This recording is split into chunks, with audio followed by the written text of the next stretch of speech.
Meus queridos, todo mundo estava no encontro de famílias, né? Tá meio fraco aí. Boa noite, pessoal. Aí sim, muito bem. Está um pouquinho melhor, mas poderia ser melhor ainda.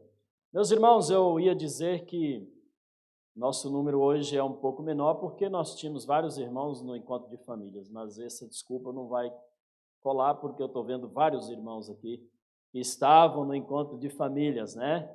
Então, estou muito feliz de vê-los aqui, porque alguns não dormiram bem à noite, né? Tiveram que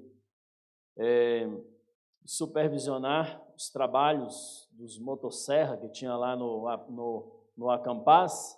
Alguns foram para o carro dormir, outros passaram a noite acordados, né? Mas foi um momento muito especial, muito especial. Tivemos um número muito grande, muito bom de pessoas participando e foi edificador. Eu precisava ouvir tudo o que eu ouvi esse final de semana, tudo. As mensagens foram para mim. Deus encomendou assim, falou para ti, Pedrão, agora vai para casa ruminar isso daí e bota em prática no restante dos dias, né, Marcelo? Então, nós estamos muito felizes. Eu falei para a Débora, nós não vamos demorar muito aqui, vamos para casa, vamos dormir um sono, à noite a gente está novinho em folha. Foi o que exatamente aconteceu. Então, viemos para casa, dormimos ali 1 hora e agora está tudo certo, está tudo bem. Então, tem dias que é mais agitado do que outros, não tem problema. Não é sempre assim. O dia que é assim, a gente tira de letra. Amém? Nós cuidamos como igreja para não ser uma igreja com muitas atividades, aquele ativismo religioso, justamente para quando precisar apertar um pouco, a gente aperta para as coisas andarem. Amém? Nós estamos felizes com todos os irmãos aqui presentes, sabemos que já está gravando, já não? Tá? Os irmãos que vai acompanhar essa mensagem depois em casa, estamos felizes com as nossas visitas hoje aqui. Sejam muito bem-vindas e bem-vindo. Deus abençoe vocês e é uma alegria para nós tê-los aqui nessa noite. Amém? Meus irmãos, sabemos que alguns estão com gripe, talvez alguém esteja com dengue também, porque está bem complicado, né? O surto de dengue na nossa região, não é nem na nossa cidade, é na região. Isso é um sinal de que nós precisamos de um som novo. Nós vamos comprar com fé, pela fé. Ontem eu estava conversando com o pastor Felipe, ele falou que uma mesa de som que ele pagou 4.000 antes da pandemia, agora está valendo 14.000. Por isso que eu estou falando que é pela fé, irmãos. Nós precisamos arregaçar as mangas, trabalhar e orar para nós termos aí esse som. Amém? Meus irmãos, nós vamos abrir a Bíblia, nós estamos meditando em Romanos. É o meu microfone, não? Não troca. De repente é o cabo aqui. E agora vai. Muito bem. Precisamos de um som, irmãos. Não tem jeito. Romanos capítulo 15. Nós já falamos sobre o 14. Todo o capítulo 14. Então, nossa ideia nesse texto é falar sobre unidade ameaçada. Quando nós temos na igreja irmãos que pensam diferente sobre determinados assuntos, e às vezes o inimigo usa essas ideias diferentes, o fato de não concordarem um com o outro, a gente às vezes é intolerante com a ideia contrária, e nós nos polarizamos, um fica de um lado, outro fica do outro, e separa. Não é para separar, é para conviver, mesmo não concordando com algumas coisas, e orar uns pelos outros, para que as coisas vão acontecendo com a direção do Espírito Santo. Eu não tenho prazer nenhum se alguém mudar porque eu pedi para mudar, mas é quando o Espírito Santo trabalha em nossos corações, essa mudança ela é eterna. Agora, quando a gente muda para agradar o outro, a gente muda por enquanto, até a gente ainda tiver a fim de agradar o outro. Mas quando a gente muda por amor ao Senhor, porque nós amamos assim, Ele pede para a gente ser assim. Ele é amoroso, Ele toca em nossos corações, a gente vai mudando, a gente vai se transformando. Então, isso se torna mais fácil, eu não preciso mais me desgastar, eu não preciso mais consumir toda a minha energia para fazer com que o outro mude. E depois a gente ainda tem a pretensão de falar assim, viu, ele mudou porque eu falei com ele, porque eu aconselhei, porque eu chamei para perto, porque veja o egoísmo da nossa parte. Sendo que nós não temos poder para mudar ninguém. Pai, você não tem poder para mudar seu filho. Pastor não tem poder para mudar a igreja nenhuma. Nós todos temos que humildemente chegar diante do Senhor e falar assim, Senhor, toma o meu filho em tuas mãos, Senhor. Toma meu marido em tuas mãos. Toma minha esposa em tuas mãos. Toma esse povo da Igreja Batista Pioneira de Chapecó em suas mãos.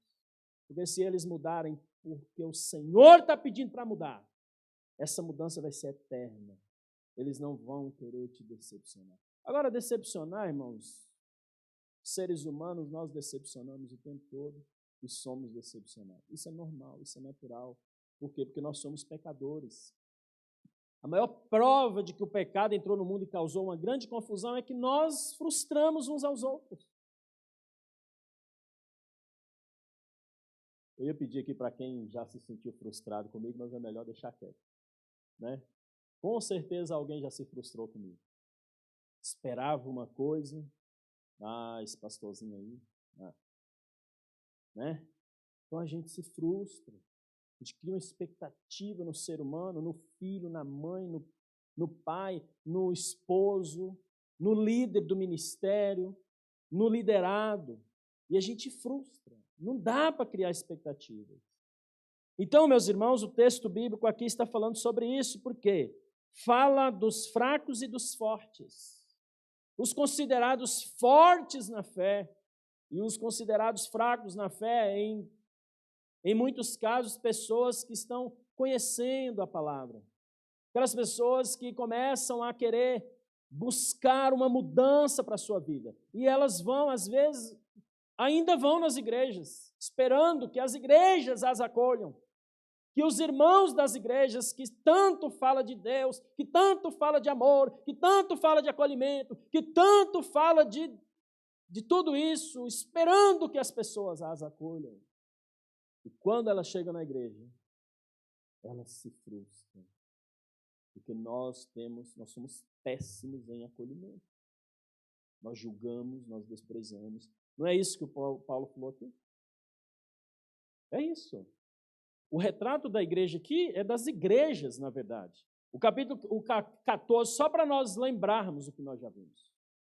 Vamos ler todo o 14, depois a gente vai pregar do 15, do 1 ao 7. Vou ler todo numa pegada só.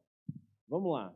Abre aí, Débora, por favor. Vamos ler junto lá. A gente lê uma tradução só para ficar melhor para nós aqui.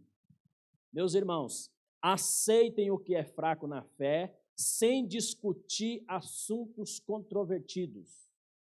Um crê que pode comer de tudo, já o outro, cuja fé é fraca, come apenas alimentos vegetais. Aquele que come de tudo não deve desprezar o que não come. E aquele que não come de tudo não deve condenar aquele que come, pois Deus o aceitou ou Deus o acolheu. Um pensa de um jeito, um pensa de outro, um come uma coisa, o outro não come, mas Deus acolhe a todos. É isso que o texto está falando. Quem é você, querido, para julgar o servo alheio? Não é seu servo, é de Deus, é filho de Deus, é para o seu Senhor que ele está em pé ou cai. E ficará em pé, pois o Senhor é capaz de o sustentar. Há quem considere um dia mais sagrado que outro. Há quem considere iguais todos os dias. Cada um deve estar plenamente convicto em sua própria mente. Aquele que considera um dia especial, para o Senhor assim o faz. Aquele que come carne, para o Senhor come, pois dá graças a Deus. E aquele que se abstém da carne, para o Senhor se abstém e dá graças a Deus também. Pois nenhum de nós vive apenas para si, e nenhum de nós morre apenas para si. Se vivemos, vivemos para o Senhor. Se morremos, morremos para o Senhor. Assim, meus queridos irmãos, quer vivamos, quer morramos, todos nós, os fortes e os fracos, pertencemos ao Senhor. Por esta razão, Cristo morreu e voltou a viver. Para quê? Para ser Senhor de vivos e de mortos. Portanto, meu querido irmão, por que você julga o seu irmão? E por que você despreza o seu irmão? Pois todos nós, fortes e fracos, compareceremos diante do tribunal de Deus. Porque está escrito: por mim mesmo jurei, diz o Senhor, diante de mim todo joelho se dobrará e toda língua confessará que sou Deus. Assim, meus queridos, cada um de nós prestará contas de si mesmo a Deus. Portanto, meus irmãos, deixemos de julgar uns aos outros. De novo, deixemos de julgar uns aos outros.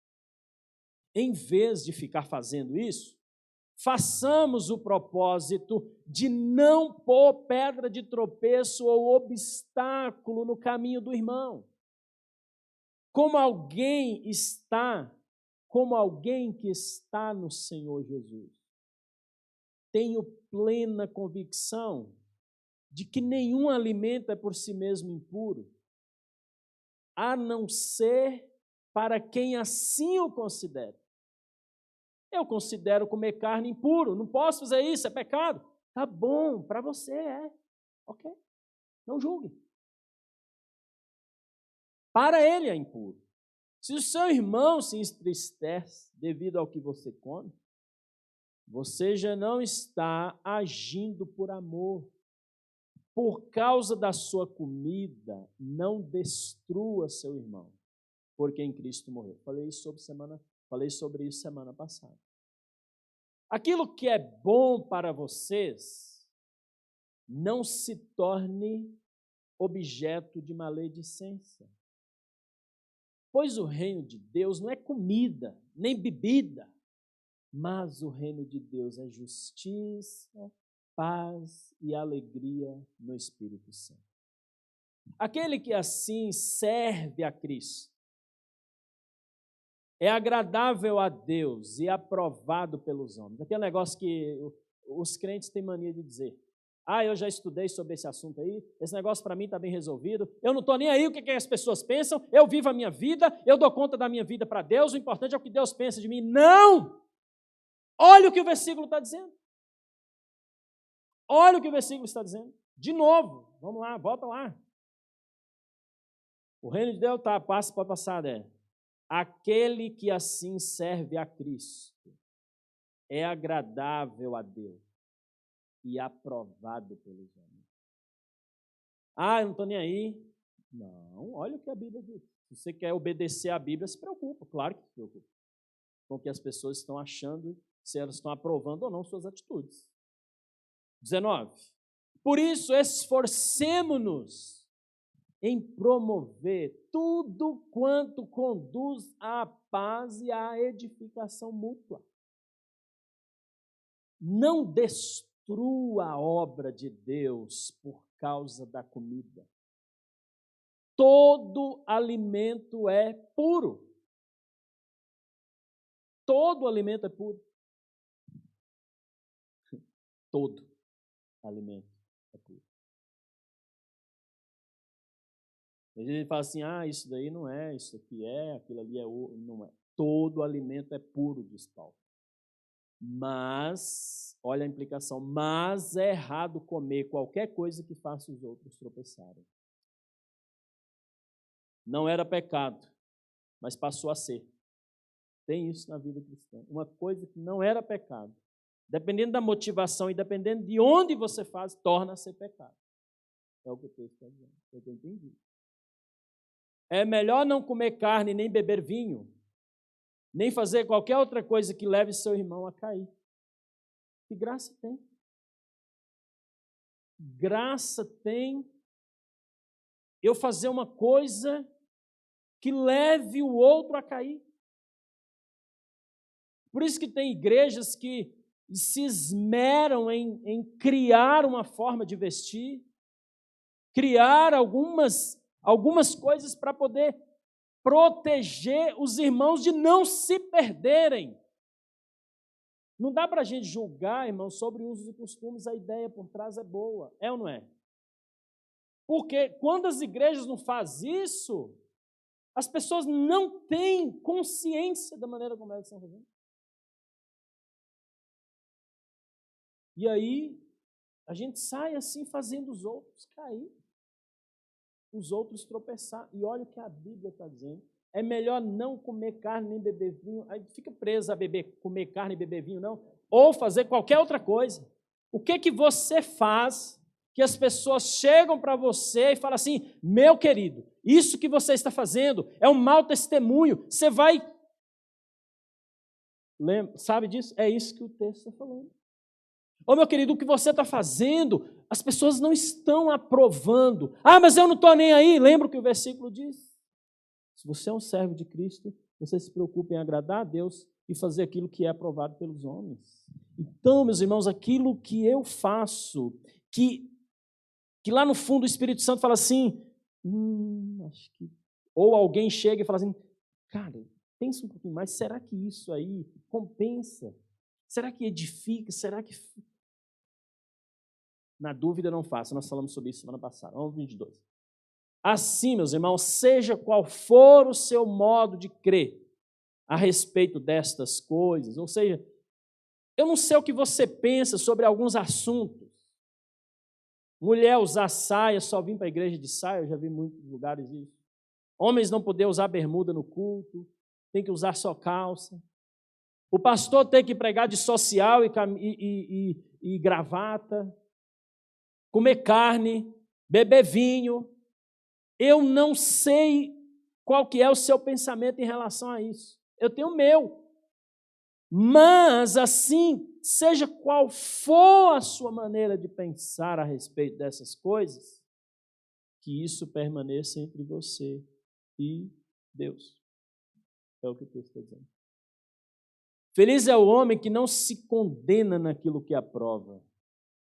Mas aquele que tem dúvida é condenado a se comer, porque não come com fé. O que ele está dizendo aqui? Está dizendo assim, cara, eu cresci a minha vida toda, meus pais, meus líderes me dizendo que fazer tal coisa é pecado. Só que agora eu mudei de igreja, ou agora eu estou convivendo num novo grupo, ou agora parece que minha mente está abrindo assim, eu acho que não é pecado mais isso. Deixou de ser. Então, eu poderia fazer, mas eu estou com dúvida ainda. Gente, na dúvida não faça. Se você fizer, o que diz o versículo? É isso. Mas aquele que tem dúvida é condenado se comer ou fazer qualquer outra coisa, como o versículo anterior diz. Porque não come com fé. Porque alguém que tem algum comportamento, ele faz assim, olha, eu faço tal coisa, deixa eu usar aqui É difícil usar exemplos nessa situação, porque a gente tem várias pessoas que pensam de várias formas, né? Daí o pastor se torna um herege. Mas pensa uma situação aí, vou colocar uma situação bem simples. Nossa igreja é muito bem resolvida em relação aos irmãos virem para a igreja de bermuda, por exemplo. Meus irmãos, eu cresci numa igreja, minha vida toda era pecado ir para a igreja de bermuda. Pecado. Seus pecadores. Era pecado. Na nossa igreja não é. Tá bom, Hélio? Fica à vontade aí, meu irmão. À vontade. Nós temos vários irmãos que vêm para a igreja de bermuda, principalmente no dia que está calor, aquele calor de matar os irmãos, a igreja de bermuda. Mas eu cresci ouvindo que era pecado. Aí, quando eu cheguei no seminário, eu fui trabalhar com a galera numa igreja, e aí eu ia de bermuda todo final de semana. Sabe o que eu fazia? Olha meu comportamento. Por quê? Porque eu cresci ouvindo que é pecado. Gente, eu não me via dentro de uma igreja de bermuda. Uma coisa absurda. Às vezes o Wesley, acho que é um pouquinho, né, Wesley, assim. Um dia eu vi o Wesley, por exemplo, eu vou te expor aqui, Wesley. Tranquilo? Um dia o Wesley chegou aqui mais cedo, sei lá o que aconteceu, ele estava viajando, sei lá, ele trouxe uma camisa reserva, né? Ele tem um estilo de estar aqui na frente tranquilo, né? É o jeito dele. Tem pastores, por exemplo, que não pregam sem gravata. Gravatado, socialzão. Então, mas digamos assim que eu ouvi a vida toda que algo era pecado, mas agora eu ia contar outra coisa, né? Eu ia falar da minha vida no seminário. Meus irmãos, como é que era naquele contexto os jovens, por exemplo? A galera toda ia para a igreja de short de jogar bola, de tênis futsal no pé, bermuda de jogar bola, de traje de futebol. Era o contexto daquela igreja. Gente, eu achava um absurdo aquele negócio. Gente, vocês estão tudo pecando, seus pecadores, como é que vocês vêm para a igreja assim? Mas por quê? O nosso encontro era assim, nós chegávamos, cantávamos, orávamos, dávamos um estudo e depois todo mundo ia para a quadra jogar bola, jogar vôlei. Então a galera já vinha preparada, eu não. Eu levava uma mochila, eu ia de calça, eu ia parecendo um pastorzinho.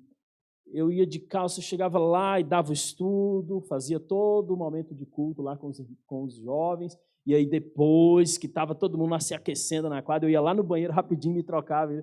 Isso foi há algum tempo, né? A consciência ainda me dizia, cara, sabe? Mas aí chegou um momento que eu falei assim, não, acho que eu vou me enturmar com essa galera aqui. E aí, para mim era tranquilo, eu já nem levava calça para o domingo à noite mais, que lá os jovens eram domingo à noite, eu nem levava mais. Naquele dia, aí claro, né, tem short de jogar bola, calção aqui assim, né, que tem uns que usam bem, parecendo na época que o Pelé jogava, né, e tem uma bermuda mais decente, né, gente? Então nós temos que ter consciência do que nós estamos fazendo. Qual o tamanho? Eu falei aqui em uma das mensagens, né, na Jumap, para resolver o problema da vestimenta das meninas, para poder ficar porque o acampamento é no verão. Eu vou ter que ficar aqui, porque senão o pessoal de casa não me vê. E aí, qual foi a ideia criada ali? As meninas não sabiam qual o tamanho da bermuda usar no verão, no acampamento. Imagina você ficar o dia inteiro no acampamento de calça, né? Fazendo rali, correndo para lá, para cá e tal, e jogando bola, tudo de calça. E aí, então, qual o tamanho da bermuda? Porque daí algumas irmãzinhas e algumas visitantes que iam junto, porque nós sempre levamos visitantes junto, né? Não sabia qual o tamanho usar. E aí criaram uma regra. Mas foi a regra que eles acharam para amenizar a situação, mas não quer dizer que deve ser assim. Coloca a sua mão assim, fica em pé e olha no espelho. Se a bermuda estiver abaixo dos dedos aqui, não é pecado. Se ficar acima, é pecado. Resolvido o problema. Daí os irmãos não iam levar o outro a cair. Veja como a gente cria algumas situações para poder tentar ajudar. Um dia teve um beach camp, acho que o Wesley estava nesse beach camp. Aí teve uma grande discussão à tarde sobre podia ou não usar biquíni na praia. Os jovens, tudo crente das igrejas lá, e aí uns achavam que podia usar biquíni na praia, o outro disse que era maiô, o outro não, podia usar biquíni por baixo, mas tinha que ser um short. E aí, como resolver esse problema? Discutimos, chegou no final e falou assim, vocês vão para o quarto, ore, pede a direção de Deus, e o que o Espírito Santo mandar usar, usa. Só que isso também se torna um problema, né? Porque às vezes tem gente que nem faz isso, eles vão lá, botam o biquíni e vão para a praia. Não estou dizendo que é pecado, tá? As irmãs que usam biquíni na praia aí, né? Enfim. Meus irmãos, então, aquele que tem dúvida é condenado se comer porque não come com fé. Se você tudo que nós fazemos deve ser para a glória de Deus. Tudo. Qualquer roupa que você vestir. Você precisa chegar diante do espelho e dizer assim: Senhor, estou vestido para a glória do Senhor. Você sentou num lugar para comer, servir um banquete para você lá. Você vai comer, dá graças a Deus, vai comer para a glória de Deus. Aquilo que você vai falar para as pessoas deve ser para dar glórias a Deus. Deus deve ser glorificado em todas as nossas atitudes, com tudo que nós comemos, nos nossos relacionamentos, tudo. Nós vamos ver isso hoje também. Então, e tudo o que não provém da fé é pecado. Tudo que você não pode fazer para a glória de Deus é pecado. É pecado. Deus está vendo. Quando eu era adolescente, todos os jovens da igreja estudavam na mesma escola. E daí tinha umas adolescentes que nós íamos junto na igreja e ia para a escola junto também. Estudava todo mundo junto, era uma cidade pequena. E daí o pastor, às vezes, ele morava num lugar que passava em frente à escola para ir para casa. Ele era caminho para ir. E às vezes ele vinha dos compromissos dele, e na época ele não tinha moto, não tinha carro, não tinha nada, ele vinha a pé, ele vinha caminhando. Eu acho que ele fazia questão de passar naquele horário para ele ver como é que estavam os irmãozinhos e as irmãzinhas na frente da escola. Porque a gente ficava na porta da escola ali, conversando e tal, né, ou esperando a aula começar, ou depois da aula a gente ficava ali. E daí tinha umas irmãzinhas que iam para a escola com umas saias, assim, uns shorts meio... Sei lá se elas ficaram em dúvida, mas olha, veja, elas ficavam mal quando o pastor se aproximava. Imagina Deus, o Espírito Santo. Então era muito engraçado, né? Engraçado, curioso, sei lá, mas trágico também, né? Aí, quando elas viam assim que o pastor estava vindo, elas ficavam assim, né? Desse jeito assim, né? Ou puxando assim, né? Para dar uma escondida. Gente, só porque o pastor estava se aproximando. Hoje nem faz isso mais, né, os pastores, quando os pastores se aproximam. Naquela época ainda tinha um temor em relação aos pastores. Imagina Deus. Imagina Deus. Então, veja, se ela estava fazendo isso, é porque ela tinha consciência de que o que ela estava fazendo não era correto. Então, é pecado. Foi isso que eu entendi no texto, ou não? Tudo certo aí? Está tudo certo? Acabou o 14? Agora vamos ler o 15. Vamos terminar no 7. Daí. Então, dito tudo o que nós dissemos aí, o 15 diz: nós que somos fortes, devemos suportar as fraquezas dos fracos e não agradar a nós mesmos. Cada um de nós deve agradar ao seu próximo para o bem dele, a fim de edificá-lo. Pois também Cristo não agradou a si próprio, mas, como está escrito, os insultos daqueles que te insultam caíram sobre mim.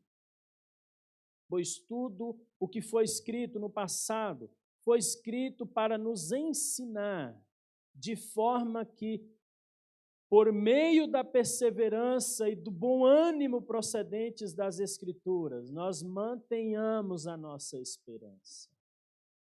O Deus que concede perseverança e ânimo dê a vocês um espírito de unidade segundo Cristo Jesus, para que com um só coração e uma só voz, vocês glorifiquem ao Deus e Pai de nosso Senhor Jesus Cristo.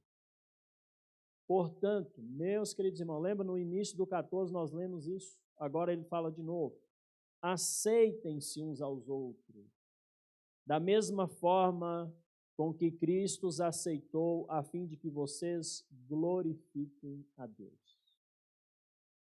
Irmãos, nós já falamos várias coisas aqui nesse texto, capítulo 14, agora o 15, do 1 ao 7.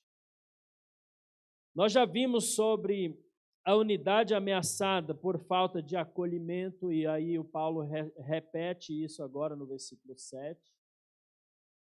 Quando os fortes olham para os fracos, você é fraco, isso daí você tem que fazer, você tem que pensar diferente, e vive essa loucura. Então, acolha o irmão. Pode não concordar, mas acolha. Falta de acolhimento.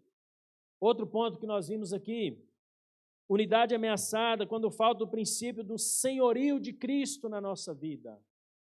Quando os irmãos começam a não buscar o direcionamento, a sabedoria de Deus para as suas vidas, e começa a olhar uns para os outros e fazer esses julgamentos, nós vimos que nós não podemos cair nesse erro. Buscar o senhorio de Cristo nas nossas vidas. E aí nós falamos também que a unidade entre nós estará ameaçada quando nós não vamos a Jesus e tomamos seu jugo. Por quê? Porque às vezes nós fazemos acepção de pessoas. Se a pessoa não se enquadra no meu padrão ou nos usos e costumes da minha igreja, ela não serve para mim. E Jesus olha, não serve para você, não serve para mim. Vinde a mim todos, tome o meu jugo, aprendam de mim. Jesus fala desse jeito. Nem todos. Todos. O forte, o fraco, o que pensa de um jeito, o que pensa de outro. Vinde a mim quem apoia Lula, quem apoia Bolsonaro, quem apoia o Moro, quem apoia qualquer outro. Jesus fala assim, vinde a mim. Vinde a mim. Por quê? Hoje nós estamos com uma loucura, inclusive entre os irmãos. Irmãos se odiando porque apoia ou fala de um político diferente. Sua vida não pode ser baseada nessas coisas humanas. Deus vai colocar alguém lá. Esqueça. Meu irmão usa essa expressão, né? Esqueça. Deus vai colocar alguém lá. Não sei quem ainda. Não sei quem. Tem grande chance de ser o Bolsonaro, mas também tem grande chance de ser o Lula. Ou qualquer outro. Vai que, caminhando para próximo da eleição, surge aí uma terceira via tão falada aí na mídia. Não sei. Não sei. Mas eu não apoio nenhum. Eu oro por todos e peço a Deus que coloque lá quem Ele quiser. E nós vamos orar por eles. Meus irmãos, nós já falamos aqui sobre unidade ameaçada quando falta o princípio do amor fraternal. Quando eu não amo mais, eu não me aproximo mais. Por quê? Porque eu me cansei de ser intolerante com a pessoa. Então, ela faz coisas que não me agradam, então eu me afasto. Quantos aqui já fizeram isso? Será que é só eu? Obrigado, mestre. Obrigado, Débora. Obrigado a alguns aí que levantaram a mão. Nós fazemos isso. Se você não se enquadra na minha maneira de pensar, naquilo que eu faço, se você não se inclui na minha panela, eu me afasto. Jesus está falando assim, não faça isso. Acolham-se uns aos outros. Conviver em comunidade. Nós somos uma família, irmãos. E hoje vamos falar sobre altruísmo, uma palavra bonita, né? As pessoas gostam dela. Mas acontece, meus irmãos, nós vivemos numa sociedade assim, tão maluca, tão estranha, que nós, querendo ou não, em algum momento a nossa cabeça vai começar a pensar, a polarizar, a ser extremamente rígido, de um lado ou do outro. E é bom quando o crente busca o direcionamento do Espírito Santo, porque o Espírito Santo dá o equilíbrio. Equilíbrio. Está difícil encontrar crentes em Cristo Jesus que tenha equilíbrio. Ou ele é muito extremado, legalista para uma coisa, ou ele é muito liberal para outras coisas, e o equilíbrio só o Espírito Santo pode dar. E aí nós vivemos também numa sociedade hipermoderna, né? Hipermoderna. Uma sociedade maluca, um ritmo acelerado, um mundo competitivo. Nós temos um encontro na quarta-feira, né? Cada homem um violeiro. E aí o Wesley usa sempre um termo que eu acho interessante. Meu Deus, hoje foi insano. Acontece que todas as quartas-feiras para ele é insana. E a nossa vida tem sido assim, né, Carol? Nossa vida tem sido assim, tem que produzir. Você tem que sempre superar as expectativas. Você sempre tem que dobrar a meta, né? Como diz a Dilma Rousseff. Nós temos sempre que viver nesse ritmo acelerado e nós somos envolvidos por um estilo de vida materialista, consumista, egoísta. Nós pensamos sempre em nós. Nós investimos sempre em nós. Nós pensamos sempre no nosso conforto. Dificilmente nós pensamos no bem do outro. Dificilmente nós encontramos tempo para ter um tempo com o irmão e ouvi-lo e dizer assim, onde você trabalha? Né, Gil? Onde você trabalha, o que você faz? Aí, na próxima encontro, falando, o que você pensa sobre isso? E você continuar o relacionamento, mesmo sabendo que o irmão pensa diferente de você. É ou não é? Mas nós estamos vivendo um ritmo, meus irmãos, em que nós não temos tempo nem de saber o que o outro pensa sobre determinados assuntos. Nós não temos tempo. Quando o pastor termina o culto aqui 10 horas, não, 9 horas. Gente, eu estava assistindo um culto nessa semana na internet, durou 3 horas e 22 minutos. O pastor ficou 1 hora e 20 minutos pregando e 40 minutos ele passou revelando, né, profetizando a vida de algumas pessoas, revelando algumas coisas. E o pessoal lá, todo mundo animado. Aí eu vi deveria ser ou o esposo de algum pastor ou o esposo de algum presbítero da igreja. E aí, coitada, a hora que iniciou o culto, o filhinho dela dormiu. E ela ficou sentada numa cadeira lá na frente. E tudo aquilo acontecendo, um culto de 3 horas e 22 minutos, e ela ali, segurando a criança. 3 horas e 22 minutos. Às vezes nós criticamos os nossos irmãos pentecostais, mas tem coisas que esses irmãos fazem que às vezes eu fico me perguntando, como é que eles conseguem? Nós criticamos que eles vão nos montes orar, eles vão no monte, passam a noite inteira orando. Nós não oramos e ficamos, eu não concordo com isso. Eu sei, agora são 8h30. Quando se aproximar das 9, os irmãos já vão ficar incomodados querendo ir para casa.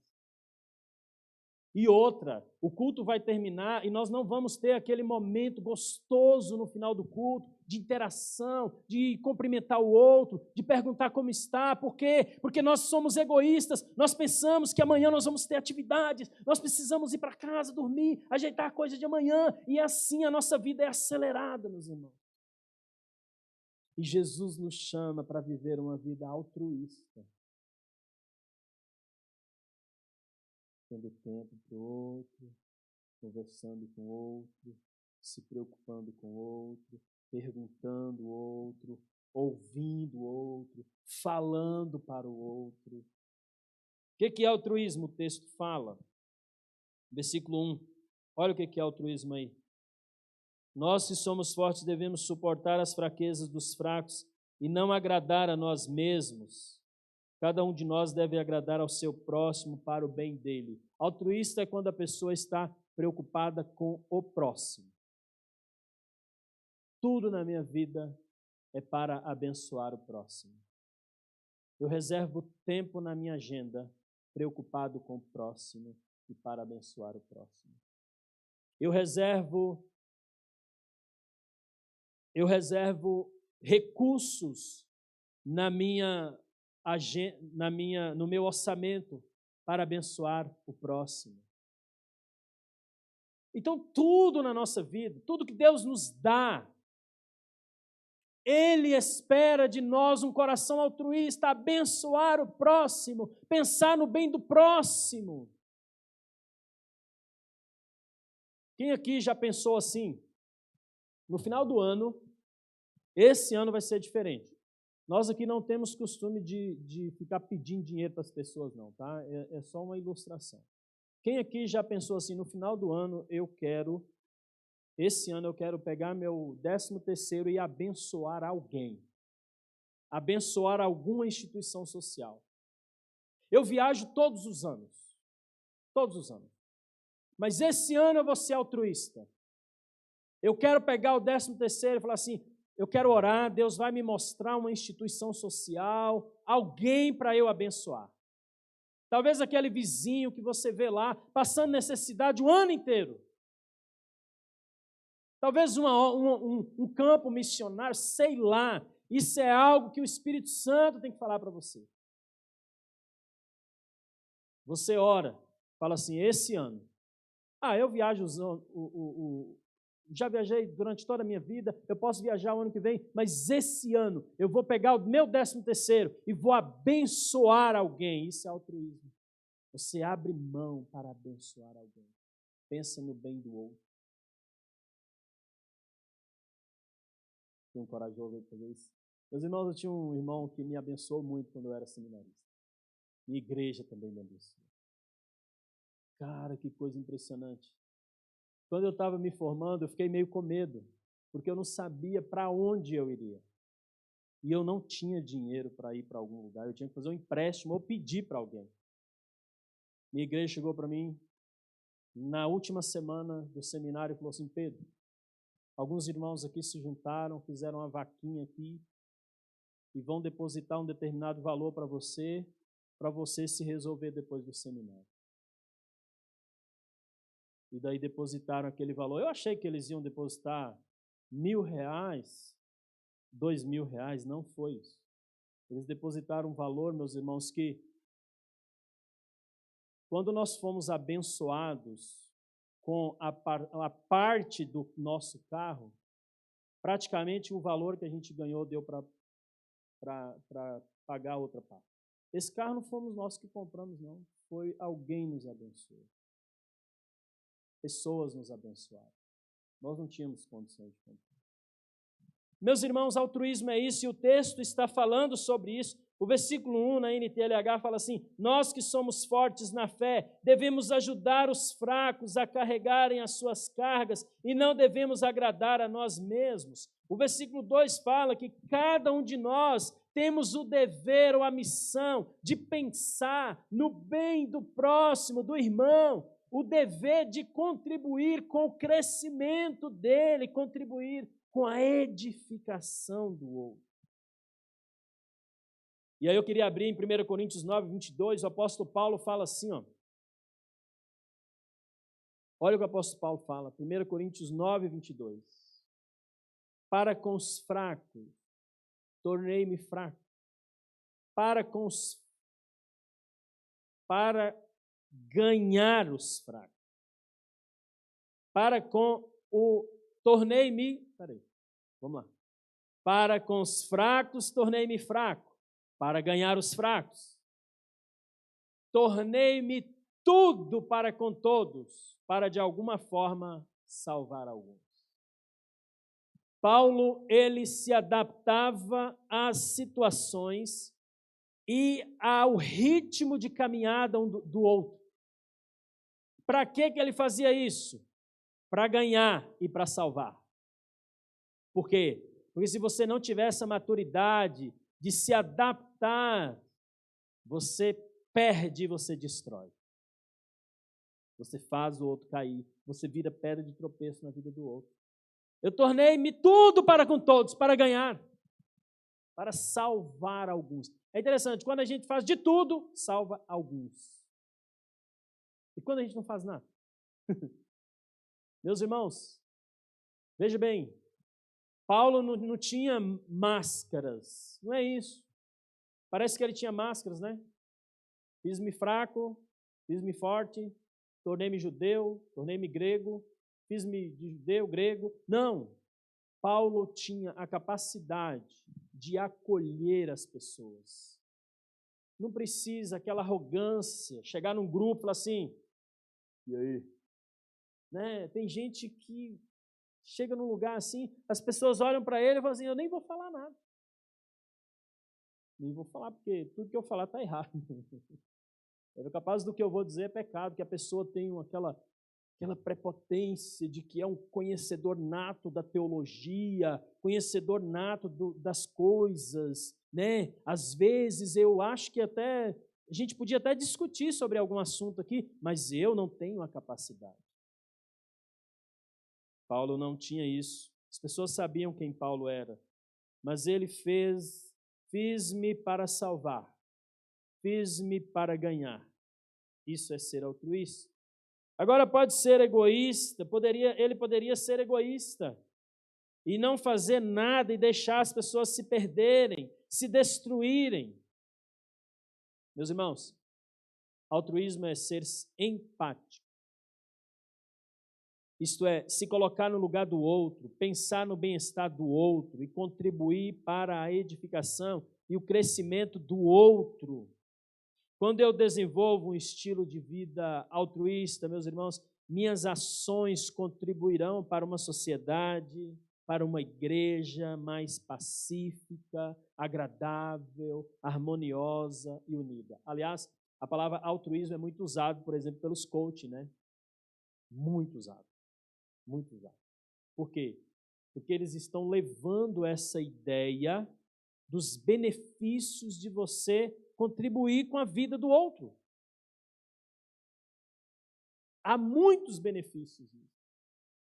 Gente, naquele dia mais cansativo para você, abençoando a vida do outro, você volta para casa alegre. Quem aqui já voltou para casa triste depois de um dia de trabalho na obra do Senhor? Alguém já voltou? Não voltou. Gente, na minha igreja de origem, nós passávamos o dia todo praticamente na igreja. 8 horas da manhã a gente ia para a igreja, tinha EBD às 9. Daí nós ficávamos na igreja até perto do almoço, voltava para casa, almoçava, correndo, voltava para a igreja às 2, tinha ensaio do coro para a noite. O coro cantava todo domingo. E nós ensaiávamos de 2 às 5, voltava para casa correndo, tomar banho, fazer um lanche, 7 horas estava na igreja de novo. Estava relembrando isso com alguém lá no encontro. Hoje a gente vai no culto uma vez por semana e é um trabalho danado para a gente ir. Meus irmãos, por isso que o salmista falou, quando os irmãos vivem em união, é agradável, é bom. É bom. E aí Paulo é interessante porque daí ele coloca aqui o maior exemplo de altruísmo da história da humanidade. Ele podia falar dele mesmo, mas ele coloca o maior de todos. Versículo 3 fala isso. Olha aí. Se você for altruísta, fica tranquilo, você não vai estar perdendo nada com isso, não, você vai ganhar. Jesus Cristo não agradou a si próprio, diz o texto. Mas, como está escrito, os insultos daqueles que te insultam caíram sobre ele. O apóstolo Paulo poderia se colocar como o maior exemplo de altruísmo, mas ele prefere elevar o padrão. E ele cita ninguém menos do que Jesus Cristo.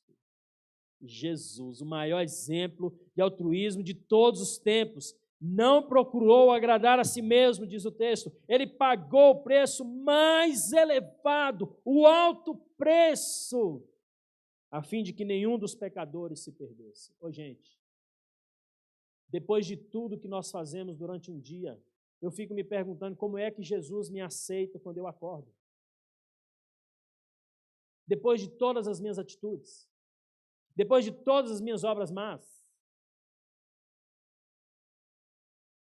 depois de assistir a novela e dormir, eu nunca assisto novela, tá? Estou usando um exemplo aqui. Depois de, sei lá, eu falei em uma das mensagens aqui, as nossas obras são como trapo de imundícia. O que Jesus faz no outro dia? Renovam-se as misericórdias. De manhãzinha. Você acorda, e você vai viver sua vida. Se Jesus, santo como é, aceita, acolhe, toma junto para caminhar, quem somos nós? Quem somos nós? Nós somos pecadores, meus irmãos. Ninguém aqui é diferente do outro, não. A diferença é que nós praticamos pecados diferentes só. Essa é a diferença. Nós todos com capacidade enorme de desonrar a Deus, começando pelo pastor. Todos nós temos pontos fracos em alguma área da vida, mas todos com capacidade de desonrar a Deus com as suas obras, as suas más obras. Paulo cita aqui Salmo 69:9 para apoiar a sua argumentação. Ele diz: todo o nosso erro, todo o nosso insulto, todos os nossos pecados, sabe o que Jesus fez? De maneira muito altruísta, ele falou assim: tragam tudo até mim.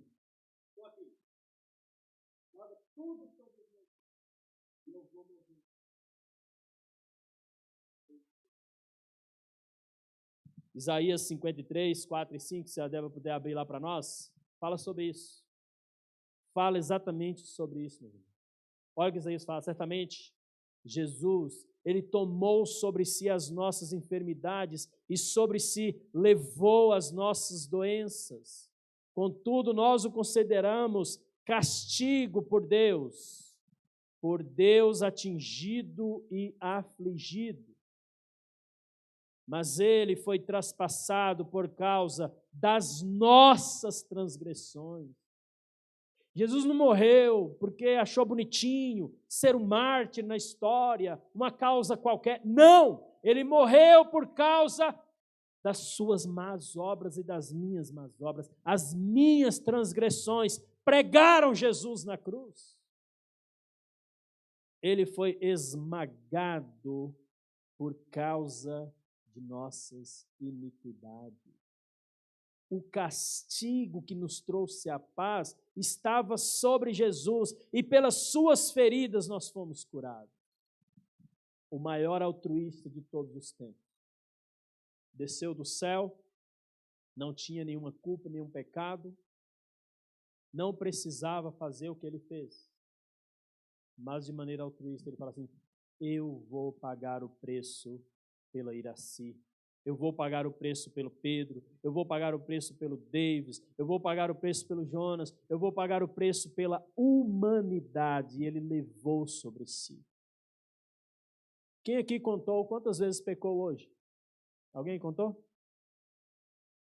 Não contou porque é impossível. Nós não temos como contar quantas vezes nós pecamos. Enquanto eu falo com vocês, eu estou pecando. Vem pensamentos na minha mente, talvez alguma forma de falar, talvez alguma maneira de expressar, não sei.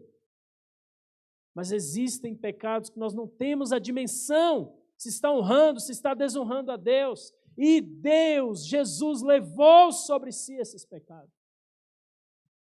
O maior altruísta de todos os tempos. Por mais que nós achamos que às vezes estamos fazendo algum sacrifício por um irmão, por uma pessoa, às vezes a gente não quer fazer sacrifício, a gente não quer se sacrificar. Hoje eu estou a fim de expor os meus irmãos. Vou expor a Tati agora. No dia que nós visitamos a Tati, ela falou assim: pastor, hoje à tarde eu quase desmarquei. Mas dá vontade às vezes, irmão. Você está naquele dia corrido, ou num dia de folga seu, para que você vai se sacrificar para receber alguém na sua casa? Vai descansar, vai assistir uma série, vai assistir alguma coisa, vai ter um tempo com a sua família. Para que ficar me envolvendo com o outro? Isso é para gente que quer honrar a Deus e ser altruísta. Isso não é para mim. Isso é para aqueles que obedecem a Jesus, querendo contribuir com o crescimento do outro. Não é para mim, não. Eu não estou afim de fazer isso. Meus irmãos, todas as vezes que eu convidei alguém para ir lá em casa, deu vontade de desistir, tá? A Débora virou para mim e falou assim: tem que ir no mercado. E eu estava com um monte de coisa para fazer. Como é que eu vou no mercado? Tem que achar um jeito para ir no mercado. E a Laurinha não conseguiu dormir de tarde. E agora, como é que a gente vai receber alguém? Laurinha, quando não dorme, meus irmãos, vocês veem aí às vezes na igreja. A Laurinha é um amor de pessoa, se ela dormir. Se dormir. Lá no Acampaz ela estava doida, maluca. Ninguém viu. Gente, ontem de noite, ninguém... Gente, é um trem esquisito. E ela se juntou com a do Mércio. E ela vivia... Quando eu olhava para ela, estava correndo. Para lá, para cá, assim. Eu falei, só não vai perto do rio. O resto você pode correr para tudo quanto é lado. E corria, e pulava, e vinha. Parecia que estava numa jaula. E foi solta lá. E às vezes aqui na igreja ela está assim. Super agitada, não dormiu. Meus irmãos, a maturidade espiritual é evidente quando nós aprendemos a ser altruístas e optamos por viver um estilo de vida em que nós nos preocupamos com o bem do outro. Cristo nos deu exemplo, Ele morreu por nós, Ele não precisava. Meus irmãos, nós só estamos aqui hoje, nós conhecemos a verdade, porque muitas pessoas foram altruístas. Lembra, você consegue se lembrar daquela pessoa que achou tempo na sua agenda para fazer um estudo com você? Lembra dela aí? Vamos ter um tempo de gratidão a Deus por ela. Lembra daquela pessoa? Eu me lembro de Alquione, o nome da menina. Ela saiu da EBD, ao invés dela ir para casa almoçar, a família dela deveria estar esperando ela para almoçar e ela deveria estar morrendo de fome. Ela deu um giro assim, passou lá em casa e falou assim, Pedro, eu quero que você vá na igreja hoje comigo, eu vim aqui te fazer esse convite. Depois ela foi para casa e eu fui para o bar beber. Cheguei em casa, vomitei um monte, aí a mãe bateu na porta do quarto e falou assim, você prometeu que ia, agora você vai. Cheguei na igreja, eu já falei, contei esse testemunho aqui, eu cheguei na igreja vermelhaço, de brinco, e andando desse jeito assim.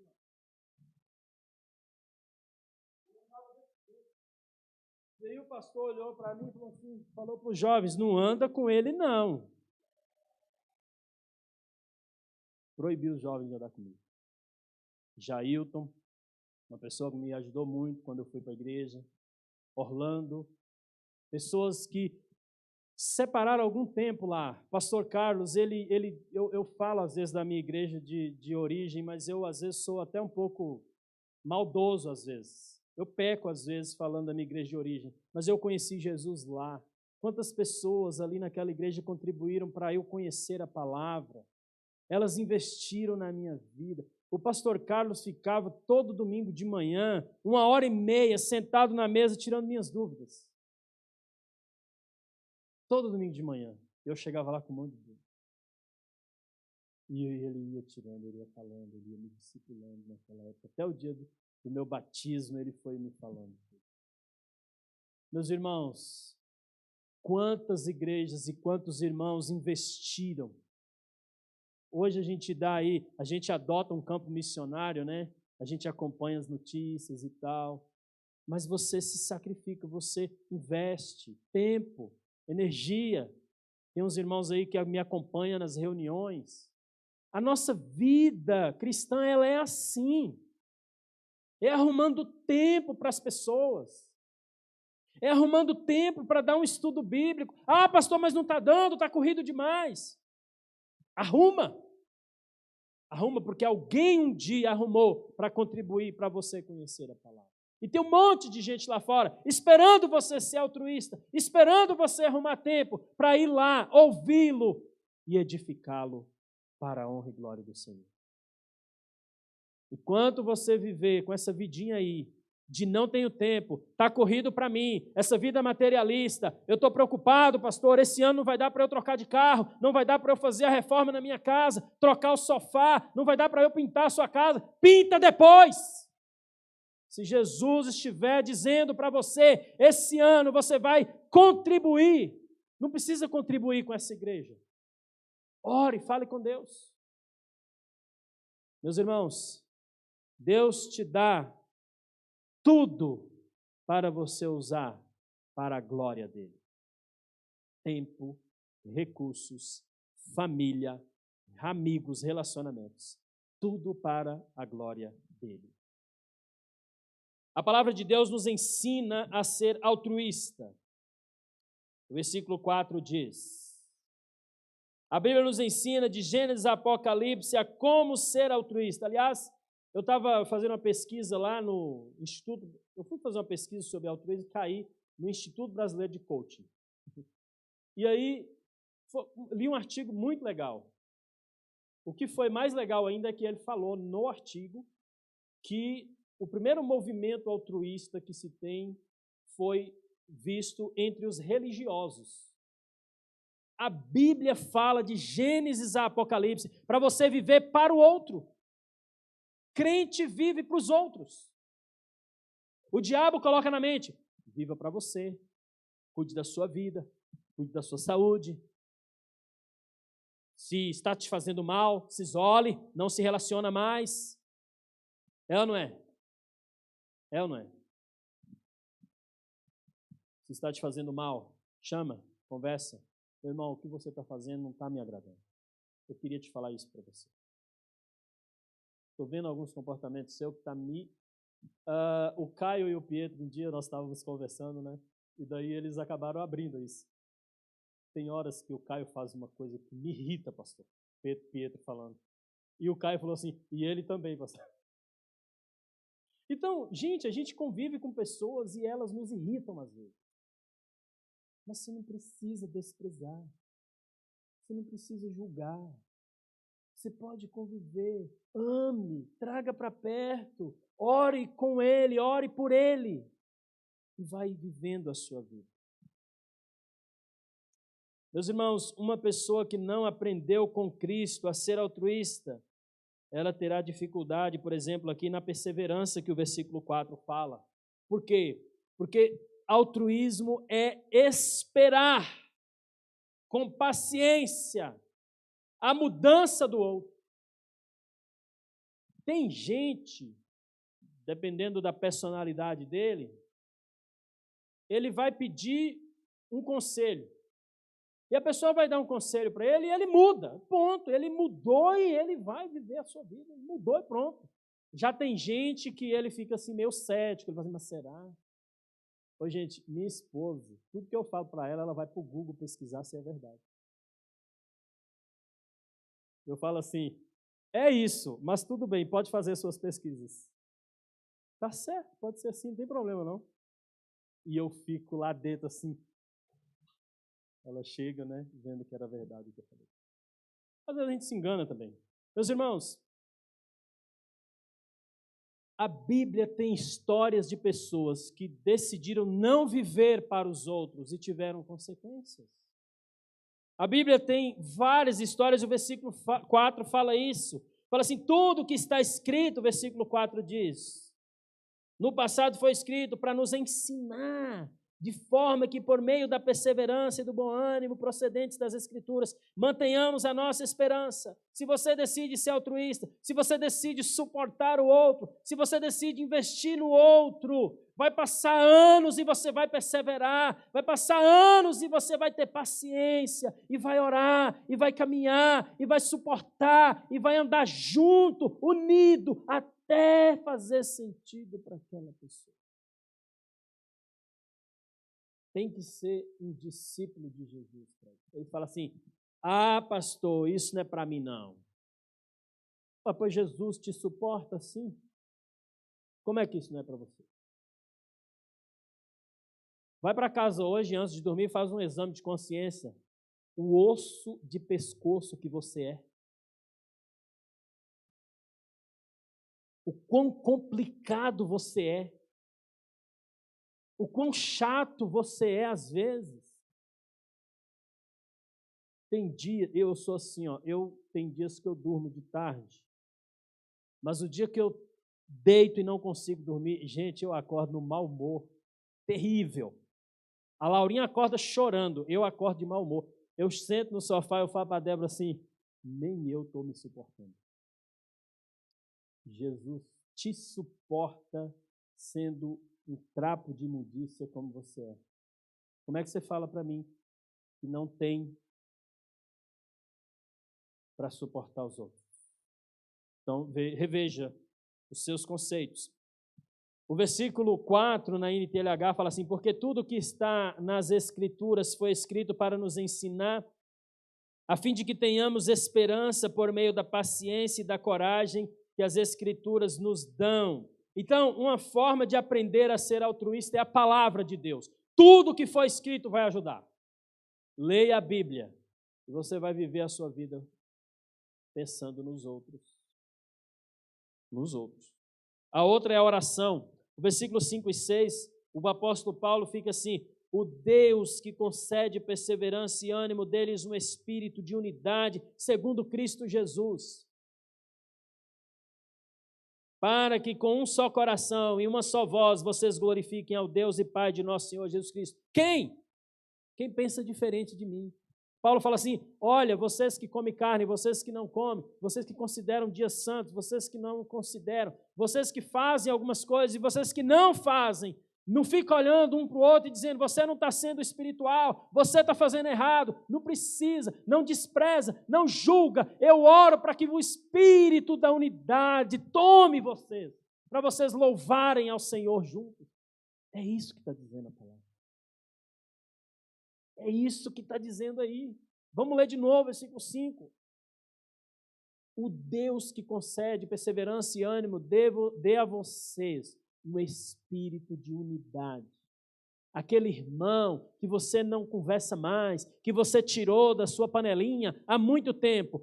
Eu oro, e Paulo está orando, e Jesus orou no capítulo 17 de João, para que o espírito de unidade, segundo Cristo Jesus, versículo 6, para que com um só coração e uma só voz, vocês glorifiquem ao Deus e Pai de nosso Senhor Jesus Cristo.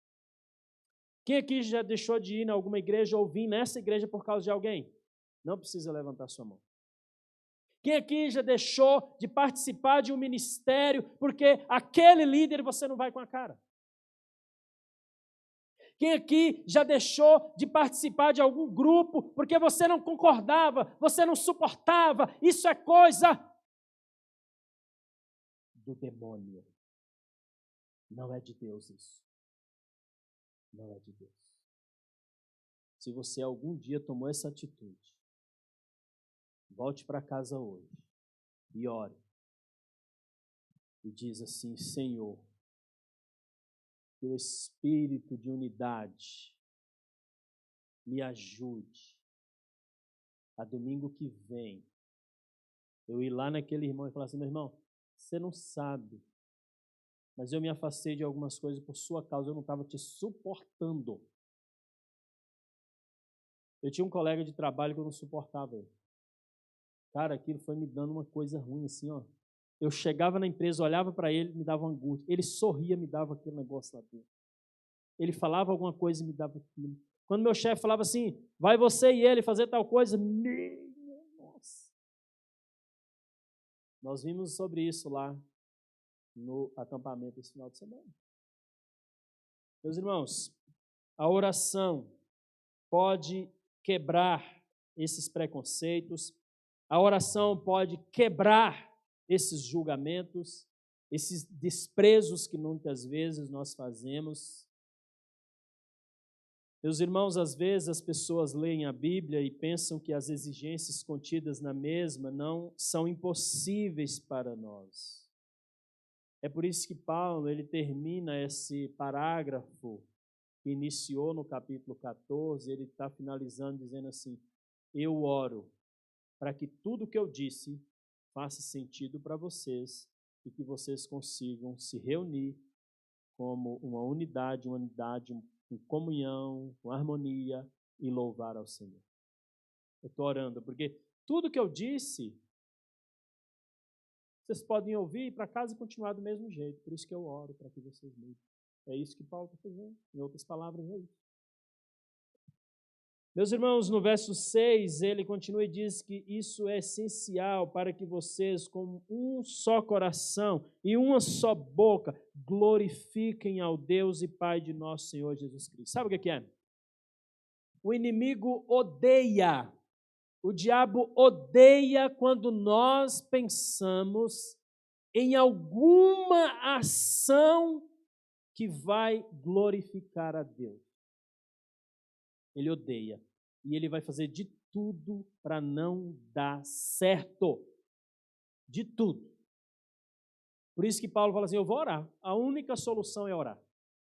Eu falei, eu dei as orientações, mas agora só me resta orar por vocês, porque não tem o que fazer. Tem coisas que vocês já até sabem, mas eu estou falando de novo para vocês. Eu estou parecendo aquele culto que eu assisti, que a mensagem durou 2 horas. Mas eu já estou terminando já. Meus irmãos, o altruísmo glorifica a Deus. O inimigo não quer que isso aconteça. No verso 6 ele fala isso. A falta de Bíblia e oração na vida do crente é uma ameaça ao altruísmo e, consequentemente, à unidade da igreja. As pessoas não amam mais porque não estão lendo a Bíblia. As pessoas não se preocupam mais com o próximo porque não estão lendo a Bíblia. As pessoas não consideram o outro mais porque não lê a Bíblia. É ou não é verdade? Eu me afasto da palavra. Para mim, eu não lembro mais o que está escrito lá. Então, esse negócio de ouvir o outro, de orar pelo outro. Gente, há quanto tempo você, no final do culto, ou durante a semana, pega o celular e liga para o outro e fala assim, meu irmão, o que está acontecendo contigo? Eu quero orar por você. Nós aprendemos lá no acampamento esse final de semana, daquele negócio de perguntar ao outro se está tudo bem, e o outro falar assim, tudo bem. E às vezes nem está. Mentira, você mentiu, você acabou de contar uma mentira. E aí, Davis, tudo bem? Tudo bem, pastor. Aí eu falei aqui, né, eu tinha um pastor lá no seminário que ele olhava para mim e ficava assim. Está tudo bem mesmo? Eu falei, não, tá não, pastor. E aí começava. Ah, tá complicado. Problema lá na igreja que eu estou indo no final de semana. Lá em casa, minha esposa. Acabamos de casar e dá vontade de mandar ela para casa do pai dela. Um monte de coisa. E aí, no final, ele me ouvia. E no final, ele orava comigo. Eu estava no hospital essa semana fazendo visitas e daí eu entrei num quarto e vi que uma pessoa estava muito aflita. E aí, no final ela falou assim, pastor, quando eu estava saindo do quarto, ela veio e falou assim, pastor, eu queria conversar contigo. Daí tá, eu falei, eu tenho mais uma visita para fazer, eu te espero lá na capelinha lá, tem uma capela lá, quem já foi no hospital sabe. Eu te espero lá na capela, a gente senta lá e a gente conversa. Tem crente que nem entra naquela capela, porque tem ali umas coisas que não concorda. Eu entro lá, eu glorifico a Deus lá, eu já participei de culto lá dentro, eu sento com pessoas lá, converso, oro com elas lá dentro da capela. Daí ela foi lá, depois me encontrei com ela lá. Gente, ainda bem que tinha poucas visitas para fazer nesse dia, porque eu fiquei 1 hora ouvindo essa mulher. 1 hora. E ela falou, chorou, falou e chorou no final. Eu falei assim, eu vou orar por tudo que você me falou. E ela falou assim, obrigado por me ouvir. Há muito tempo alguém não me ouvia, sem me julgar. Foi fácil não julgar ela, porque eu nem sabia quem ela era, né? Talvez se fosse alguém que eu conhecesse, das dificuldades, das falhas dela, eu ia ouvir julgando, mas também você fez aquilo? Ah, isso aí é consequência do que você fez. E a gente tem mania de ser assim, né? Mas não, eu fiquei ali ouvindo ela, eu vi uma luta muito grande, ela sozinha cuidando do pai há alguns dias, e uma luta muito grande.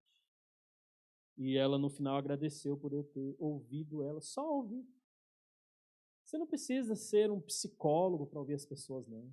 Você não precisa ser um teólogo para ouvir as pessoas. Você não precisa ser um pastor, um líder de ministério, não. Ô irmão, senta aqui, eu quero te ouvir. Pronto, e ouça. Cura as pessoas quando elas podem falar. Meus irmãos, eu estou finalizando. O último ponto aqui é ser altruísta, glorifica a Deus. O versículo 7 fala assim, Portanto, aceitem uns aos outros da mesma forma que Cristo os aceitou, a fim de que vocês glorifiquem a Deus.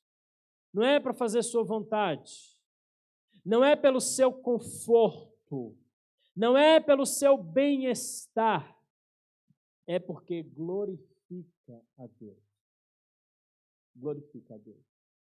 O que você faz, mesmo muitas vezes reclamando e não querendo, você faz sempre pensando em glorificar a Deus. Meus irmãos, como disse lá a primeira mensagem dessa série, essa passagem começa no versículo 1 falando sobre acolher, aceitar, e termina aqui no versículo 7 com o mesmo termo.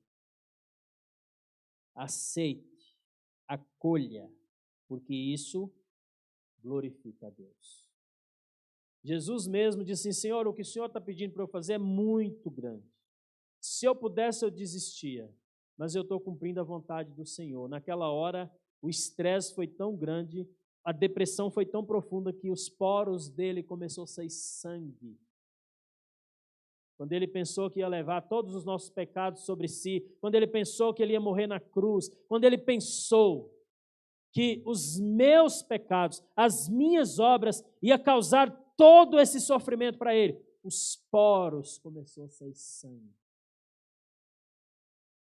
E aí os psicólogos dizem que quando a pessoa está, em alguns casos, quando a pessoa está numa depressão profunda, no estresse profundo, os poros começam a sair sangue.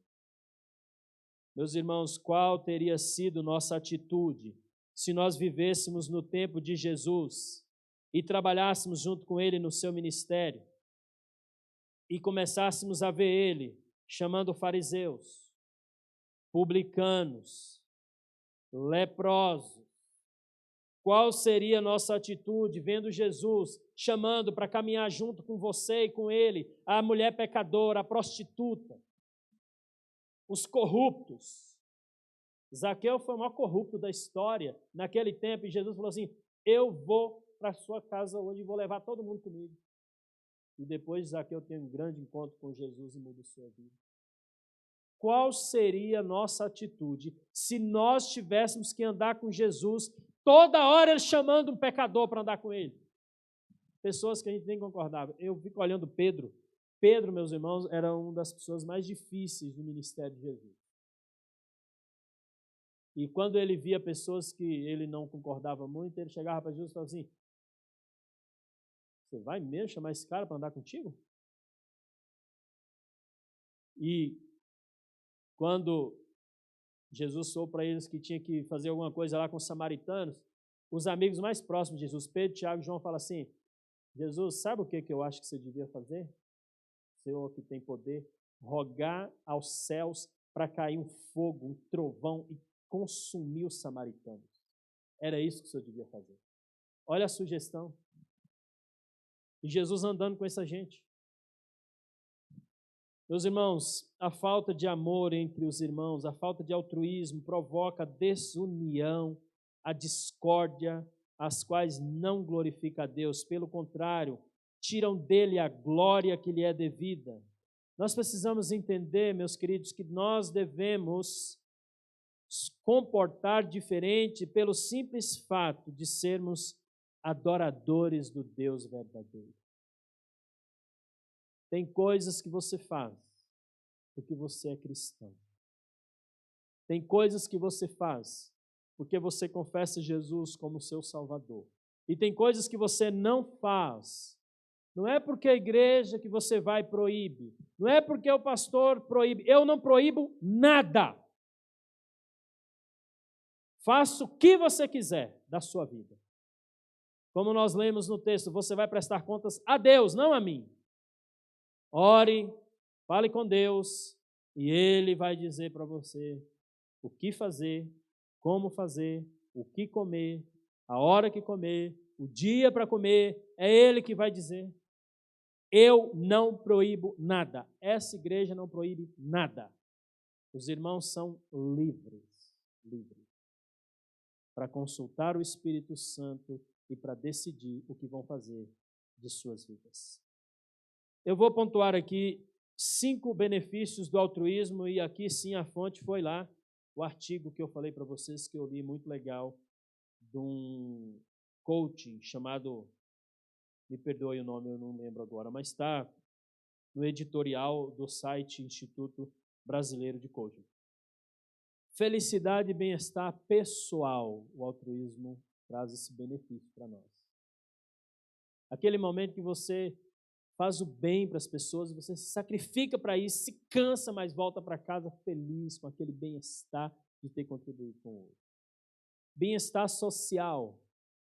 Aquele momento que uma atitude sua, numa comunidade, acaba sendo um testemunho para outras pessoas também contribuírem, e você abençoava uma pessoa, mas agora a outra viu você fazendo e quer fazer também, e de repente isso vira um movimento, uma onda que abençoa muita gente. Bem-estar social, aquele momento que está lá uma ONG precisando de dar comida para as crianças e de repente um irmãozinho de uma igreja orou e Deus direcionou aquela oferta para aquela ONG. É isso. É isso.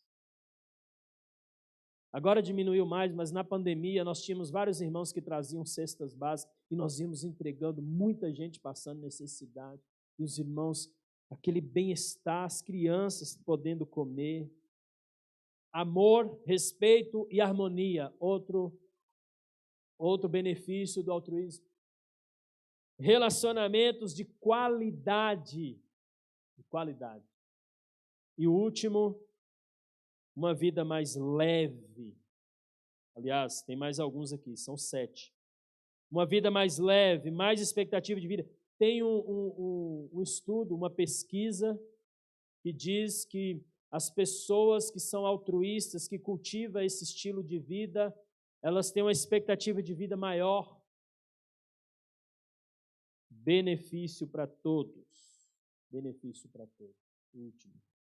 Meus irmãos, nossa unidade estará ameaçada quando cada vez mais nós pensarmos no nosso umbigo.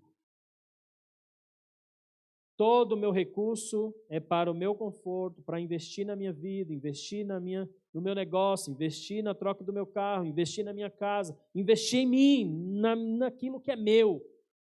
Eu não me preocupo com os outros que se explodam. Todas as minhas atitudes é para mim. Não importa o que as pessoas pensam, eu quero viver para mim, eu quero cuidar da minha vida, porque senão eu vou ficar louco.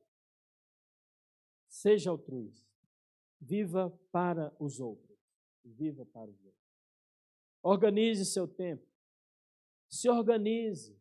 Dá tempo. Dá tempo. Se vira nos 30 e tire das suas 48 horas pelo menos 10 minutinhos para ser altruísta e se preocupar com a vida de alguém. Meu Deus, que mundo é esse que nós estamos vivendo? Que a pessoa não pode, das 48 horas que Deus dá para ela, não tirar um tempo para ela viver a vida cristã, abençoando a vida do outro. Que mundo é esse que nós estamos vivendo? É terrível isso. Vamos orar. Senhor Deus, a Tua palavra é tão viva e eficaz como espada de 2 gumes, que penetra em nosso coração e tem o poder para causar as transformações necessárias. Senhor, nós louvamos a Ti porque o Senhor, na Sua palavra, descomplica muitas coisas para nós. Senhor, existem muitos assuntos que nós, cristãos, consideramos assuntos polêmicos, nós criamos uma situação para coisas que são tão simples. Deus, a vida cristã é uma vida simples, uma vida tranquila em que eu falo contigo e o Senhor me orienta como agir. A vida é tão simples. Deus, a vida é tão simples, ó Pai. Que o Senhor nos dá livre-arbítrio para dar graças a Deus e glorificar ao Senhor com tudo na minha vida. Daí nós criamos regrinhas, nós complicamos as coisas, nós somos pessoas complicadíssimas. E isso, Pai, causa um estresse para a gente. Isso esgota a nossa energia. Uma coisa que é tão simples. É só falar com o Senhor, pedir a sua orientação. E se glorifica ao Senhor, não tem problema nenhum em fazer. Senhor Deus, a vida cristã é simples. Perdoa-nos porque nós a complicamos.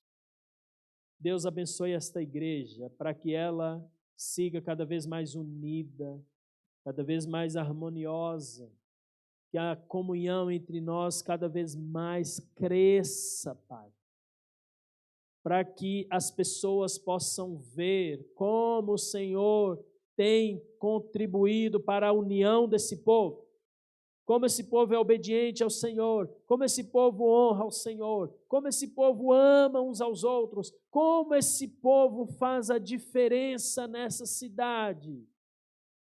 Ó Deus, nos ajuda. Perdoa o nosso egoísmo. Perdoa, Deus, quando nós pensamos só em nós, só no nosso bem-estar, e não cooperamos para o bem-estar do outro. Perdoa-nos, ó Deus, com a nossa intolerância. Nós somos intolerantes, Pai. Nós criamos problemas com aqueles que pensam diferente de nós. Perdoa-nos, ó Pai. Ajuda-nos. E que o Senhor possa nos unir cada vez mais. Ó Deus, que haja, Senhor, reconciliação daqueles que já estão longe há algum tempo por causa de outro. Porque não concordava, porque não gostava, porque desprezava, porque não suportava, Senhor. Perdoa-nos e una-nos. O Espírito da unidade, Deus, esteja trabalhando em nós, para nós cada vez mais estarmos juntos, avançando na obra do Senhor. Essa é a oração que nós fazemos, Senhor, em nome de Jesus. Amém. Meus irmãos, eu tenho alguns avisos para dar aqui, mas eu vou deixar tudo, eu vou falar de 2 pontuais, para nós não esquecermos. No mês de março, nós comemoramos o aniversário da igreja.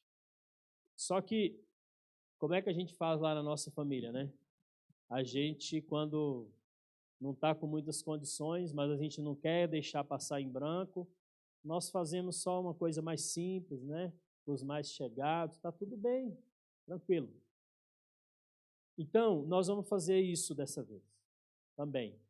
Então, no dia 3 de abril, daqui 2 semanas, nós vamos ter um culto diferente, semelhante ao que nós fizemos no Natal.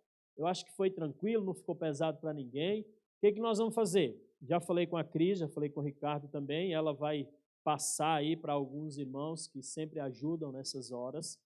Nós vamos trabalhar aqui o nosso cenário, vamos fazer uma decoração e cada irmão vai trazer um pratinho para nós reunirmos todos aqui e ter aquela confraternização.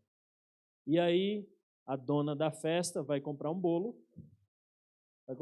alguns salgados, e junto com todos nós vamos ter esse momento de comunhão. Dia 3 de abril, não marca nada para aquele dia.